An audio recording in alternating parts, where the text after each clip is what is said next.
अस्सलाम वालेकुम everyone, welcome back to my channel.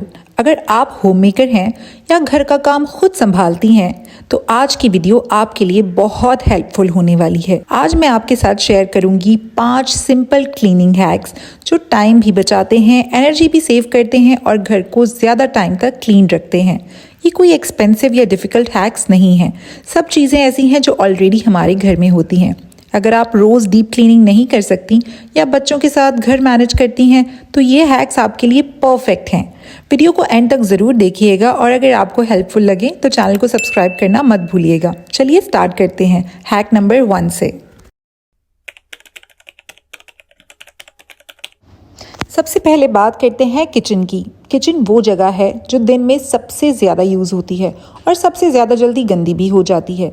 Her rose deep cleaning possible नहीं होती, इसलिए मैं फॉलो करती हूँ 2 मिनट किचन रीसेट रूल। इसके लिए मैं एक सिंपल स्प्रे बनाती हूँ।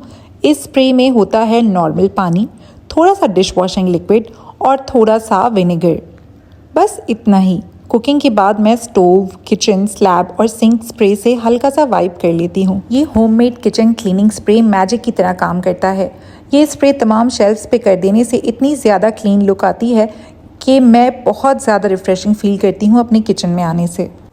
इसका सबसे ज़्यादा फ़ायदा ये होता है कि ग्रीस जमा नहीं होती, स्टेन्स हार्ड नहीं होते और किचन हर वक्त फ्रेश लगता है। सिर्फ 2 मिनट और नेक्स्ट दिन का काम भी ईजी हो जाता है। अगर आप रोज़ सिर्फ ये छोटी सी हैबिट बना लें तो वीकली क्लीनिंग बहुत आसान हो जाएगी और किचन बहुत ही रिफ़्रेशिंग और नॉन ग्रीसी सा लुक भी देगा।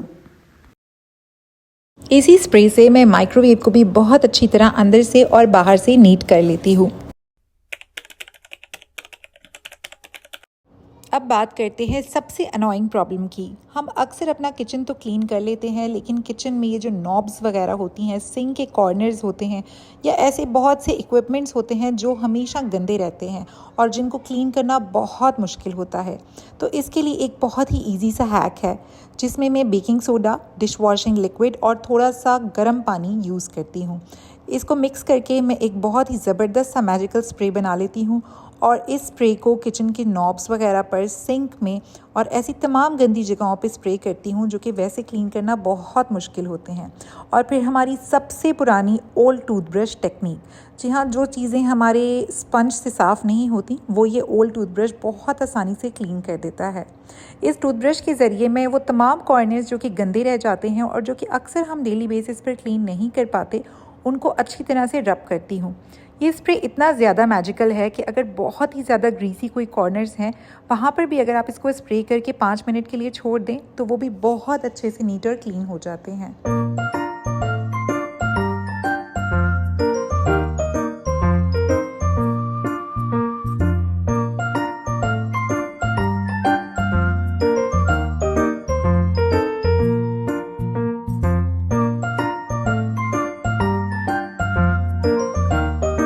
हमारी इस मैजिकल स्प्रे का क्या रिजल्ट आया ये मैं वीडियो में आगे चल के आपको दिखाऊंगी। अब बात कर लेते हैं हमारा जो ये गंदा ब्लेंडर है जिसको हम हर वक्त ग्राइंडर के लिए यूज़ कर रहे होते हैं। इसमें लहसुन अदरक भी पीस रहे होते हैं, डिफरेंट किस्म के जूस भी बना रहे होते हैं, लेकिन इसकी डीप क्लीनिंग का हमें कभी ख्याल नहीं आता। तो ये जो मैजिकल स्प्रे है जिसमें मैंने बेकिंग सोडा, वार्म वाटर और डिश वॉशिंग लिक्विड शामिल किया है, इसके ज़रिए मैं इसको भी बहुत अच्छी तरह से क्लीन कर लूँगी। ओल्ड टूथब्रश से थोड़ा सा मैं इसको डीप क्लीन करूँगी और उसके साथ कपड़े से मैं इसको साफ़ कर लूँगी तो ये बहुत अच्छा शाइनी और बिल्कुल नए जैसा हो जाएगा। तो एज आई सेड, इसी तरह से आप अपने किचन के डिफरेंट इक्विपमेंट्स या कोई ऐसी चीज़ें जो आपको एज मशीनरी काम तो दे रही होती हैं लेकिन उनकी डीप क्लीनिंग अभी बाकी है, तो आज ही उठें और उनकी इस मैजिकल स्प्रे से डीप क्लीनिंग ज़रूर कर लें। अब बात करते हैं एक और बहुत इंपॉर्टेंट हैक की और इसमें मैं शामिल करती हूँ सिरका, थोड़ा सा डिश वॉशिंग लिक्विड और तेज़ गर्म पानी। और इस हैक से मैं उन तमाम एरियाज़ को क्लीन कर लेती हूँ जहाँ पे ग्रीस के ऐसे दाग लग जाते हैं जो कि साफ़ करना बिल्कुल इम्पॉसिबल होता है। इसके लिए आपको करना सिंपली ये है कि आपने इस मैजिकल स्प्रे को उन तमाम ग्रीसी और ऐसे कॉर्नर्स पे स्प्रे करना है जहाँ पर दाग उतारना ऑलमोस्ट इम्पॉसिबल होते हैं और उसके बाद आपने 5 to 10 मिनट्स के लिए इन एरियाज़ को बिल्कुल छोड़ देना है। उसके बाद आपने किसी भी स्पॉन्ज से उन तमाम एरियाज़ को अच्छी तरह से रगड़ लेना है और उसके बाद किसी भी साफ़ कपड़े से उसको अच्छी तरह से क्लीन कर लेना है। ये हैक मुझे बहुत हेल्प करती है वो तमाम ग्रीसी कॉर्नर्स जहाँ पर मुश्किल से दाग साफ़ होते हैं वो इससे बहुत ही आसानी से साफ़ हो जाते हैं और उसके बाद बहुत ज़्यादा क्लीन हो जाता है। अब देखिए इस कैबिनेट के ऊपर हम बर्तन धोते हैं और यहाँ पर अक्सर इतने गंदे दाग लग जाते हैं जो बिल्कुल साफ़ होना इम्पॉसिबल होते हैं।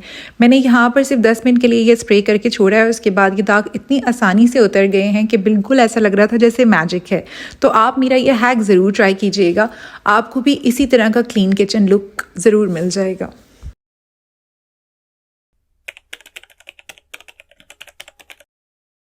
अगले हैक में बात कर लेते हैं फ्लोर क्लीनिंग की। फ्लोर क्लीनिंग तो हम तमाम लोगों के घरों में हो रही होती है, लेकिन अक्सर लोग डीप क्लीनिंग नहीं कर पा रहे होते और बहुत सारे ऐसे स्पॉट्स हमारे फ्लोर्स पर मौजूद होते हैं जो कि नॉर्मल क्लीनिंग लिक्विड से साफ़ नहीं होते।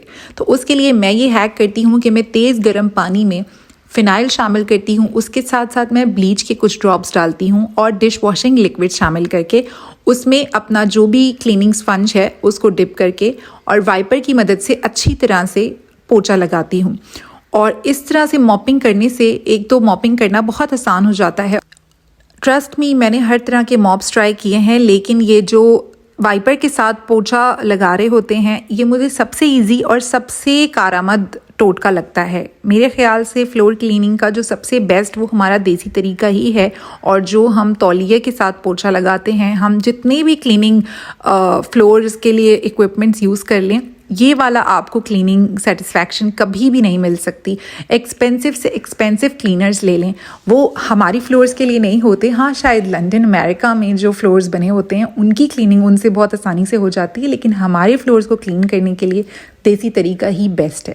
तो इस जो मैंने लिक्विड सारा कुछ बनाया है इसके साथ मैं अपने किचन के फ्लोर को बहुत अच्छी तरह से नीट एंड क्लीन कर लूँगी, जिसको क्लीन रखना वैसे बहुत मुश्किल होता है और जब मेरे हेल्पर पोंछा लगा के जाते हैं तो उसका एक अलग डिफरेंस होता है और जब मैं खुद पोंछा लगाती हूँ तो उसके बाद क्लीनिंग ही दूसरे लेवल की होती है। तो इन इजी हैक्स को यूज़ करके मैंने अपनी किचन की शेल्फ्स को भी क्लीन किया, किचन के कैबिनेट्स को भी क्लीन किया और उसके साथ साथ किचन के फ्लोर्स को भी क्लीन किया। और जो बेकिंग सोडा वाला फार्मूला जिससे मैंने आपको किचन के नॉब्स वगैरह साफ़ करने का तरीका बताया था, उससे देखें कि ये हमारे किचन का नॉब कितना ज़्यादा चमक गया है और शेल्फ कितनी ज़्यादा शाइन कर रही हैं।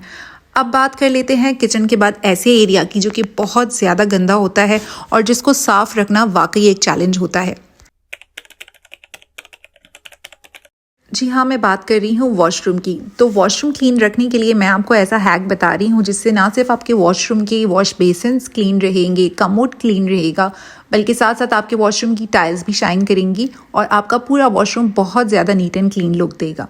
तो उसके लिए मैंने सिरके में जो भी आपका लिक्विड सोप होता है वो शामिल किया है और उसके बाद मैं इसको अच्छी तरह से मिक्स कर लूँगी गर्म पानी के साथ। और इस क्लीनिंग लिक्विड में मैं ओल्ड टूथब्रश डाल के इसी तरह से अपनी वॉशरूम के सारे नॉब्स को अच्छी तरह से टूथब्रश की मदद से क्लीन कर लूँगी। और उसके साथ साथ ऐसे कॉर्नर्स जो कि रोज़मर्रा की बुनियाद पर हम क्लीन नहीं कर पा रहे होते, वो भी इसी लिक्विड में टूथब्रश को डिप करके अच्छी तरह से क्लीन कर लूँगी। यहाँ मैंने रिमेनिंग वॉशरूम क्लीनिंग लिक्विड को फ्लोर पे डाल के और ब्रश से अच्छी तरह से रगड़ लिया था। इस तरह से कमोड के पास वाले कॉर्नर्स जो कि बहुत ज़्यादा गंदे होते हैं और इसी तरह से टाइल्स के दरमियान वाले कॉर्नर्स जो कि बहुत ज़्यादा गंदे होते हैं वो भी बहुत अच्छी तरह से क्लीन हो जाते हैं।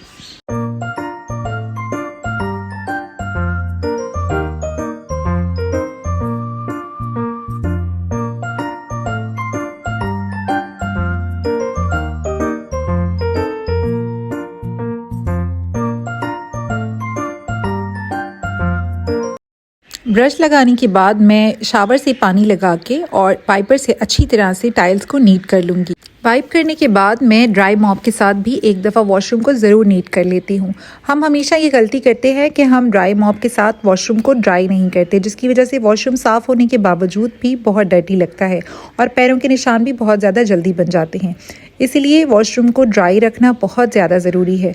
इसी तरह मैं क्लीनिंग एंटी बैक्टीरियल वाइप के साथ कमोड की सीट्स को भी बहुत अच्छी तरह से वाइप कर लूँगी। इससे बहुत फ्रेश लुक भी आती है, फ्रेग्रेंस भी बहुत अच्छी आती है और उसके साथ साथ वॉशरूम काफ़ी ज़्यादा नीट हो जाता है। आखिर में मैं अपनी नीट एंड क्लीन वॉशरूम में एयर फ्रेशनर करके वॉशरूम को बहुत अच्छा और फ्रेग्रेंट कर लूँगी। इस तरह से वॉशरूम की क्लीनिंग बहुत आसान हो जाती है। यकीन मानिए, आप मेरे इस हैक को यूज़ करके देखिए, आप मुझे ज़रूर थैंक यू कहें। वीडियो के आखिर में मैं आपको एक ऐसा हैक बताऊंगी जिससे मेरा घर नेचुरली बहुत ज़्यादा फ्रेग्रेंट लगता है और खुशबूदार लगता है। नेचुरल एयर फ्रेशनर के असर तो तकरीबन 2-3 घंटे बाद चला जाता है, लेकिन मेरे इस हैक का असर 24 आवर्स तक भी बरकरार रहता है। बल्कि इससे ना सिर्फ कमरा फ्रेश और खुशबूदार लगता है, बल्कि इसके साथ साथ नीट और क्लीन भी लगता है। तो इसमें मैंने पानी में शामिल किया है थोड़ा सा एसेंशियल ऑयल, जो मैंने रोज़मेरी ऑयल शामिल किया है, और थोड़ा सा बेकिंग सोडा। इस मिक्सचर को मैंने अच्छी तरह से मिक्स कर लिया है।